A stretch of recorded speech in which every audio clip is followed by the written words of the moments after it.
జై హో Patriji. Welcome back to our channel Padmaja Patriji meditation channel. మనం ఈరోజు ఒక చిన్న అంశం గురించి తెలుసుకుందాం. దోషాలు, నివారణలు.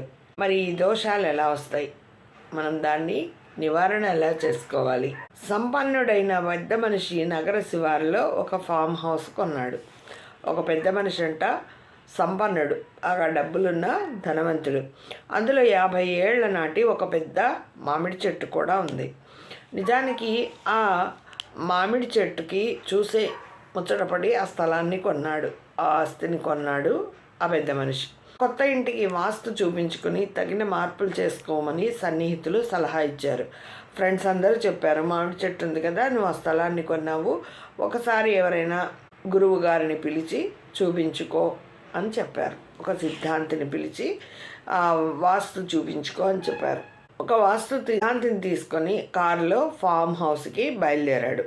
సరే అని స్నేహితుల మాటలు వినేసి ఏం చేశాడు, వెళ్ళి సిద్ధాంతిని తీసుకొని కారులో వస్తూ ఉన్నాడు. కొంత దూరం ప్రయాణించిన తర్వాత దారిలో ఒక కారుని కొద్దిగా పక్కకు పోనిచ్చి వెనుకగా ఓవర్టేక్ చేసి వస్తున్న ఇంకొక కారుకు దారి ఇచ్చాడు.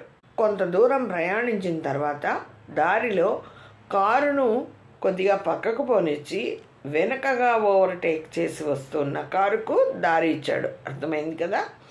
అది చూసిన శాస్త్రి గారు చిరునవ్వుతో, మీ డ్రైవింగ్ చాలా సురక్షితంగా ఉందండి అన్నారు. దానికి పెద్ద మనిషి నవ్వుతూ, వారికి ఏదో అత్యవసరం ఉంది కాబట్టి తొందరగా వెళ్తున్నారు హారనిస్తూ, అందుకనే పక్కకు పెట్టి మన కారును పక్కకు పోనిచ్చి వాళ్లకు దారి ఇవ్వడం మన ధర్మం అని తెలుసుకున్నాను, అందుకనే నేను మన కారుని పక్కన పెట్టాను అని సంపన్నుడు చెప్పాడు పెద్ద మనిషి. అక్కడి నుండి కారు దారిలో ఉన్న ఒక చిన్న పల్లెటూరులోకి ప్రవేశించింది.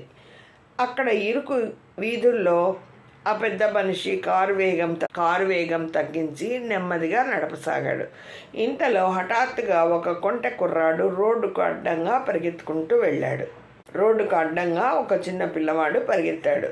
అది గమనించిన పెద్ద మనిషి అతన్ని తప్పించి ఇంకా ఎవరి కోసమో ఎదురు చూస్తున్నట్టు తన కారును మరింత నెమ్మదిగా పోనివ్వసాగాడు. కాసేపటికి అదే దారిలో మరో కుర్రాడు కూడా అలాగే హఠాత్తుగా పరిగెత్తుతూ ముందుకు వెళ్ళిపోయాడు.